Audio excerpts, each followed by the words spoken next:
अंजना, अब हम चलते हैं एक और राज्य की तरफ जहां शशि जी ने जिसका इशारा भी किया था कि मध्य प्रदेश में भी आपको देखिए कुछ दिलचस्प देखने को मिलेगा।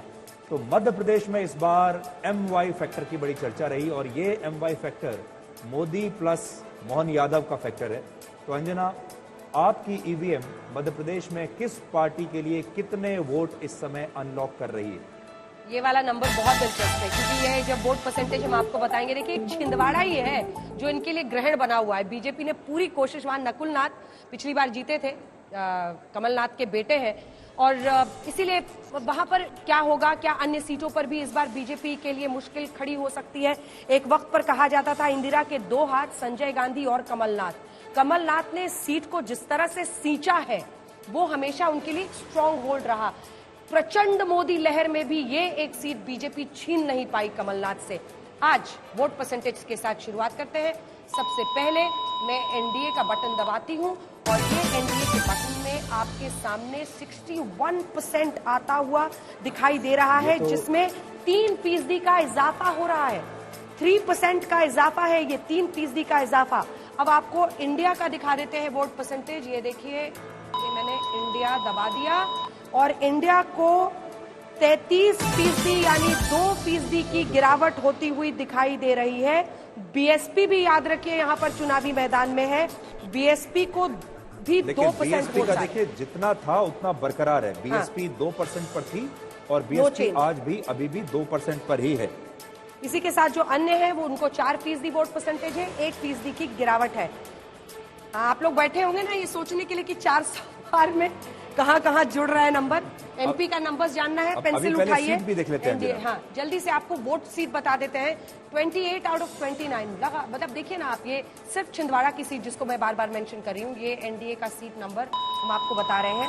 वोट परसेंटेज में 3% का इजाफा है और यहाँ पर भी एक सीट का इजाफा, यानी ऐसा प्रतीत होता है कि प्रदीप गुप्ता 29 की 29 सीटें अपर एज अगर हम ले लें तो इस बार नकुल नाथ भी अपनी सीट गंवा सकते हैं। शशि झारखंड के बाद शशि जी यहाँ भी क्लीन स्वीप, छत्तीसगढ़ के बाद मध्य प्रदेश में मैंने इसीलिए मध्य प्रदेश का नाम लिया था क्योंकि इन दो स्टेट के बारे में बिल्कुल साफ था कि यहाँ पर भारतीय जनता पार्टी की हवा बह रही है।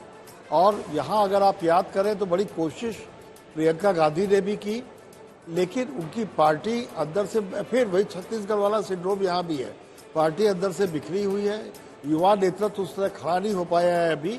और इस बार मुझे ये शक है कि हो सकता है 100% सीटें भी बीजेपी वहां जीत सकती है। देखिए ये छिंदवाड़ा वाली सीट अगर निकलती है तो ये वाकई एक इतिहास रचा जाएगा। 1980 से लगातार कांग्रेस पार्टी ये सीट जीत रही है। सिर्फ एक बाई इलेक्शन में, अगर मैं सही हूं, मुझे लगता है कि 97 में एक बार बीजेपी बाई इलेक्शन में जीती थी, वरना लगातार ये सीट कांग्रेस पार्टी। और छिंदवाड़ा इसीलिए माना जाता है, कमलनाथ से उनकी पहचान है। कुछ सीटें इस देश में ऐसी बन जाती हैं।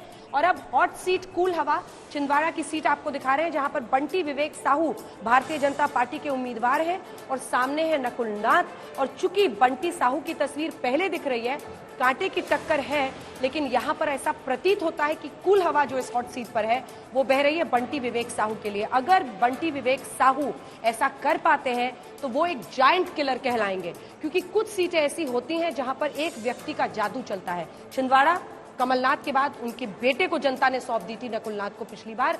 लेकिन नकुल नाथ अगर ये सीट हार जाते हैं तो उनके लिए और बीजेपी के लिए बहुत बड़ी बात होती है। वहाँ पे बड़ी गौरतलब है राधोगढ़, हाँ, जहाँ पर दिग्विजय सिंह चुनाव लड़ रहे हैं जो। तो आखिरी चुनाव में कहीं ऐसा तो नहीं होगा जिससे पटौदी अपने आखिरी मैच में वो नहीं कर पाए थे जो करना चाहते थे। लेकिन विदिशा पर भी बहुत चर्चा हुई। विदिशा बड़ी सेफ सीट है जहां से शिवराज सिंह चौहान इस बार है और प्रधानमंत्री ने भी कहा था कि अब इनको मैं अपने साथ केंद्र ले जा रहा हूं, तो वहां पर भी लोगों की नजर रहेगी वो जीतते हैं तो क्या होता है। लेकिन एक बार पूरे नंबर टाली आपको बता देते हैं, 103 से 116 सीटें। अब मध्य प्रदेश के नंबर्स आने के बाद आप देख रहे हैं कि एनडीए में काफी इजाफा हुआ है और अब थोड़ा सा मार्जिन एज उनको दिखाई दे रहा है। 28 से 29 सीटें उधर जा रही हैं और एक बार फिर इंडिया गठबंधन के लिए एक ही सीट बचती हुई दिखाई दे रही है। और अब ये राघोगढ़ है या ये छिंदवाड़ा है, ये दिलचस्प होगा देखना। लेकिन फिलहाल हम बता रहे हैं कि जो छिंदवाड़ा सीट है वहां पर बीजेपी के लिए हॉट सीट पर कूल हवा बह रही है। 103 यानी सेंचुरी लगाने में कामयाब होती हुई आपको दिखाई दे रहा है एनडीए गठबंधन। सेंचुरी पार 103 पहुंच गए हैं, 103 से 116 और 65 से 67 पर पहुंच गए हैं इंडिया गठबंधन।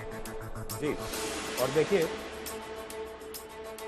अर्चना, ये हमारा पिरामिड भी तैयार हो गया है, जो कि आपको पूरी एक बिल्कुल सही तस्वीर दे देगा। कमाल, आलिशान, मतलब क्या ग्राफिक्स, क्या एनिमेशन आज तक आपके लिए ला रहा है। आप देखिए तमिलनाडु से शुरुआत कर रहे हैं, आपको बता रहे हैं दर्शक यहाँ पर देख सकते हैं कि एग्जिट पोल के जो नतीजे हैं हर राज्य के हिसाब से वो क्या क्या आ रहे हैं। एक तरफ इंडिया गठबंधन है और दूसरी तरफ एनडीए है।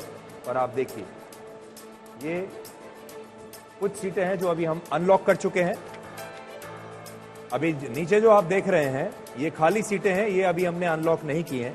अभी आपके पास जितना हमने बताया है उतनी ही सीटें हमने अभी अनलॉक की हैं, बाकी की सारी सीटें अभी लॉक्ड हैं। ऊपर की सीटें जब आप देखेंगे तो सेंचुरी पार कर चुकी है जोड़ने के बाद एनडीए, तो वहीं दूसरी तरफ इंडिया गठबंधन 65 से लेकर 78 सीट्स पर उनका टैली पहुंचा है। ये टैली कार्ड आप देखते रहिएगा। तमिलनाडु जहां पर भारतीय जनता पार्टी पहली बार नहीं, पिछले 2014 में वो एक सीट जीते थे 2 से 4 पर।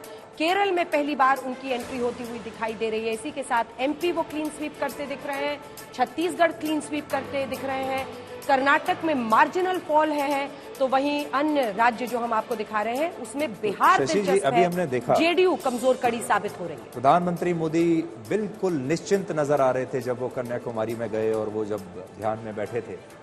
क्या यही कारण है? मुझे लगता है कि हम इतने प्रधानमंत्रियों को हम लोगों ने देखा है, लेकिन राजनीति का ऐसा सधा हुआ खिलाड़ी मैंने नहीं देखा इससे पहले।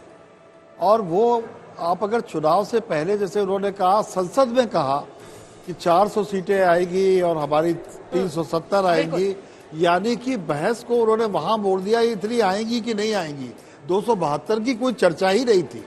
तो ये एक उनका अंदाज, और आप भी मिले उनसे जी, और काफी देर आप लोगों ने उनसे बात की, तो वो उनके चेहरे पर एक निश्चितता दिखती है। लेकिन एक हॉट सीट कूल हवा है जो जल्दी से अपने दर्शकों को बता दें, क्योंकि ये गुना वाली सीट है। 3 सदस्य एक ही परिवार के, वो परिवार है सिंधिया परिवार। 3 सदस्य 14 बार इस सीट को जीत चुके हैं। 6 बार दादी जीतती हैं, 4 बार उनके पिता माधवराव सिंधिया जीतते हैं और 4 बार ज्योतिरादित्य सिंधिया। इस बार लेकिन पहली बार वो बीजेपी के टिकट पर चुनावी मैदान में उतरे हैं गुना की सीट पर।